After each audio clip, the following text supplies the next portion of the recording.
Assalamualaikum warahmatullahi wabarakatuh. Salam sejahtera, salam Malaysia Madani. Baiklah, kembali lagi kita dalam rancangan podcast TVPSS Speak Loud, Stand Proud, The Voice of Us. Topik kita pada hari ini ialah ilmu di hati teknologi memperkasa generasi. Baiklah, dalam meniti arus kemodenan ini, ilmu di hati menjadi panduan untuk menggunakan teknologi dengan bijak dan beretika. Seseorang yang berilmu mampu mengelakkan penyalahgunaan seperti berita palsu. Oleh itu, teknologi dapat digunakan secara berkesan untuk kebaikan diri dan masyarakat. Hari ini kita bersama dua tetamu yang cemerlang, masing-masing datang daripada generasi yang berbeza, namun mereka berkongsi semangat dan kejayaan yang sama. Bak kata mutiara, tak kenal maka tak cinta. Jadi, bolehkah kalian berdua memperkenalkan diri kalian? Assalamualaikum, saya Fahimah Zahra binti Muhammad Fadil.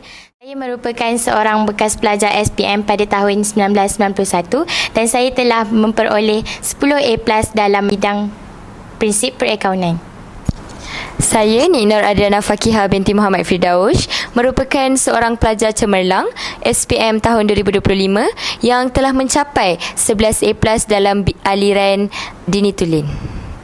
Baiklah Puan Fahimah, bolehkah anda menceritakan perjalanan dan cabaran yang anda telah hadapi ketika menjadi calon SPM tahun 1991? Kerana kita semua sudah pasti dan ketahui bahawa pada ketika itu teknologi masih belum diperkuatkasakan sepenuhnya. Silakan Puan Fahimah.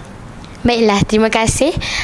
Pada kehidupan saya ketika itu, untuk mengulang kaji pelajaran dan mencari maklumat, saya perlu pergi ke perpustakaan.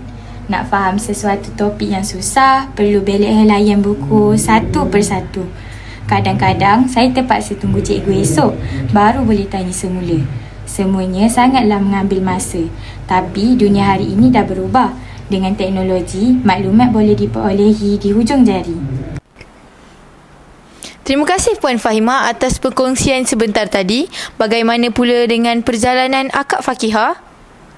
Perjalanan saya ketika menduduki SPM tahun 2025, teknologilah yang banyak membantu saya seperti menyiapkan tugasan menggunakan gadget. Selain itu, saya juga menghadiri kelas tambahan menggunakan komputer dan peranti teknologi yang lain. Kalau di sekolah pula, pembelajaran menjadi lebih menarik dengan penggunaan TV board dan bahan digital lain.